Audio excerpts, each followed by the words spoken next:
जय श्री राम मेरे सब हिंदुस्तानी भाइयों और बहनों को। दोस्तों, अब हम आज शुरू करेंगे श्रीमद् भगवद गीता के पहले अध्याय के 11वें श्लोक का पाठ।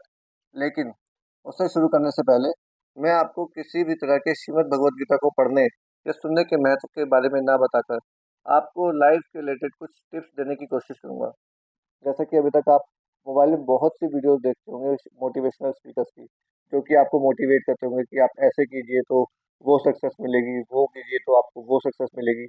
लेकिन आपकी जो लाइफ की मेन प्रॉब्लम्स है उनका हल कोई नहीं बताता।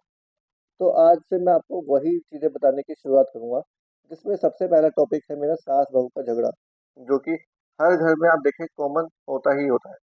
तो सबसे पहले मैं दो पॉइंट ऑफ व्यू होते हैं। पहला होता है सास को बहू पसंद नहीं है, तो मैं पहले उस पॉइंट ऑफ व्यू को बताऊंगा कि क्यों सास को बहू को पसंद करना चाहिए। तो सबसे पहले मान लीजिए अगर आपके घर में बहू सही है, अच्छे काम कर रही है, सब काम कर रही है, उसके बावजूद भी आप अपने बहू से परेशान हैं, तो मैं आपसे कहना चाहूंगा कि आपने फिर अपने बेटे की शादी करवाई ही क्यों। फॉर एग्जाम्पल, जैसा कि मैंने एक घर में देखा है, मैं उसका एग्जाम्पल देके बताता हूँ। जैसे कि एक बीवी है, उसका पति अपनी सारी बातें अपनी माँ से शेयर करता है, लेकिन अपनी बीवी से कुछ भी शेयर नहीं करता। और अगर बीवी बीच में बैठ जाए तो उसकी सास को प्रॉब्लम और उसकी बेटे को मतलब उसके पति को प्रॉब्लम।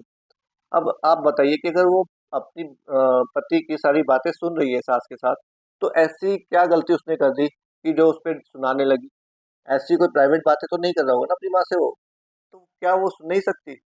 और पति को भी ये सोचना चाहिए कि अपनी कुछ परेशानियां, भले ही वो कुछ हल कर सके ना कर सके कोई इशू नहीं, लेकिन अगर आप थोड़ी सी परेशानी अपनी बीवी के साथ भी शेयर कर लेंगे तो उसे भी अच्छा लगेगा। इतने साल हो गए शादी को, 10 11 12 साल हो गए हैं, फिर भी आप अपनी बीवी से अपनी परेशानियां शेयर करने की जरूरत ही नहीं समझते। ऐसा कैसे हो सकता है बताइए। एक बीवी को तो दुख होगा ही ना कि उसका पति उससे कुछ बात शेयर नहीं करता, बस रात को सोने के लिए है और कुछ काम नहीं। वही दिन भर में उससे कुछ बातें करो, हंसी मजाक करो। एक लड़की अपना मायका छोड़ के अपने ससुराल में सब काम कर दिए, बच्चों को समय दे दिया, उसके बावजूद भी आप उसे बिल्कुल भी अहमियत देना पसंद नहीं करते। तो मैं सास से भी कहना चाहूंगा, आप उस बेटी को अपनी बेटी की तरह प्यार करें, अपनी बेटी की तरह समझें। कोई भी वो काम करती है उसे अप्रिशिएट करें, लेकिन आप करना पसंद ही नहीं करते। तो इस तरह से मैं आपको बस ये एक एग्जांपल देना चाह रहा हूँ। आगे भी मैं आपको वीडियोस में एग्जांपल देता रहूंगा कि किस तरह से सास बहू में अगर कोई झगड़ा है तो उसे किस तरह से खत्म किया जा सकता है। अब हम शुरू करेंगे गीता के पहले अध्याय के 11वें श्लोक का संस्कृत रूपांतरण। अयनेषु च सर्वेषु यथा भागमवस्थिता भीष्म मेवाभिरक्षन्तु भवन्तः सर्व एव हि।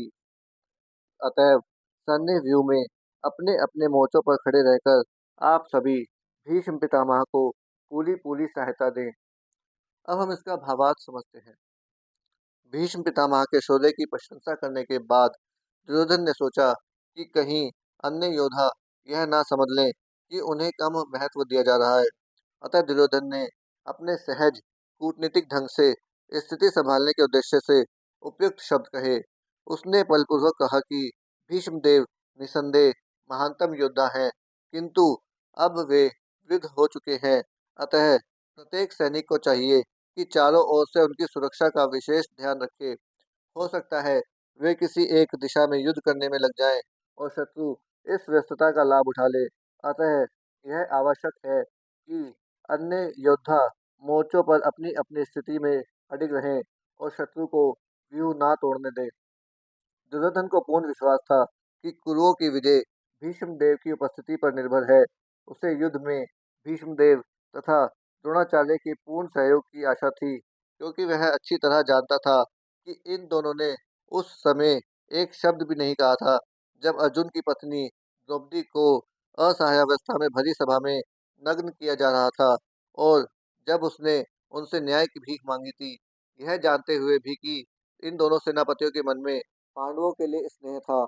दुर्योधन को आशा थी कि वे इस स्नेह को उसी तरह त्याग देंगे जिस तरह उन्होंने धूत क्रीड़ा के अवसर पर किया था।